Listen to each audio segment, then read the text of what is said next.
belong inside grocery stores, but in San Jose, shopping carts have been cluttering neighborhoods, clogging waterways. Environmentalists say they aren't just an eyesore, they're actually threatening wildlife. Len Ramirez takes us to the banks of the Guadalupe River, where they hope a new state law cracking down on these abandoned carts will help.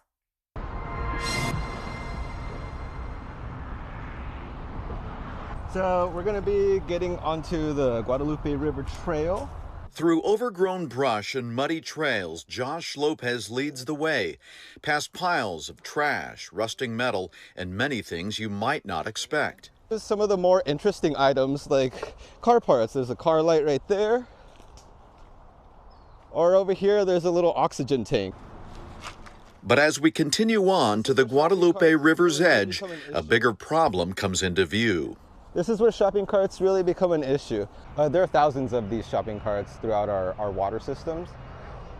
Just this stretch alone from the Guadalupe, on the Guadalupe River, from Taylor Street to Heading, we estimate that there's around 100 shopping carts within the waterway. Josh works with the Clean Creeks Coalition. He says random shopping carts can become challenging barriers for fish and wildlife. And even worse, they are sometimes placed by people camping on the river to poach fish, including salmon, trying to complete their spawning runs. We've seen people in the past lay them across the rivers and creeks in the shallow areas where the salmon really have no choice but to go forward.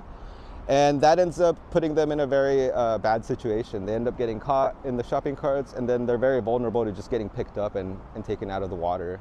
But now a new California law just signed by the governor, AB 753, aims to change that by making it easier and faster for cities to clean up abandoned shopping carts. It eliminates a decades-old rule that forced cities to store abandoned carts for 30 days before they could take action.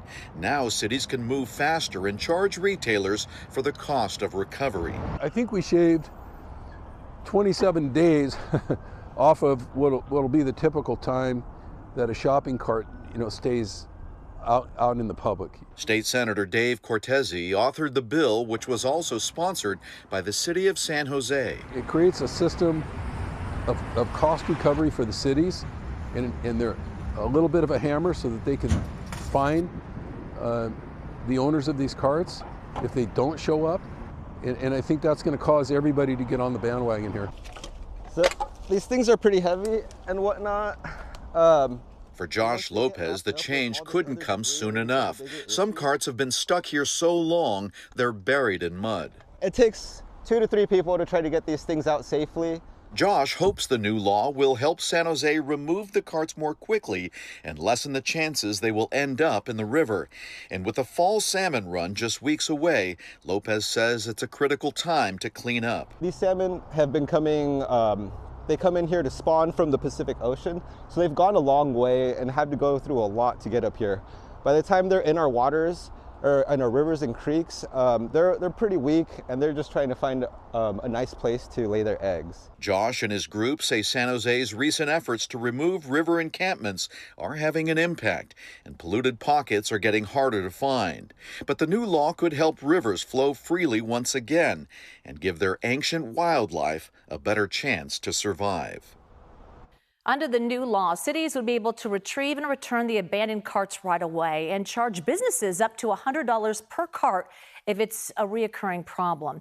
The previous law only charged $50 and kept the lost carts in storage for 30 days. The California Grocers Association had opposed the bill. It issued this statement to us today saying, quote, "It's vital we protect the grocery industry's right to retrieve stolen shopping carts without creating higher costs for stores and shoppers. We appreciate Senator Cortese's willingness to work with grocers on SB 753, but there's more work to be done at the local level to ensure this new law doesn't drive up grocery prices."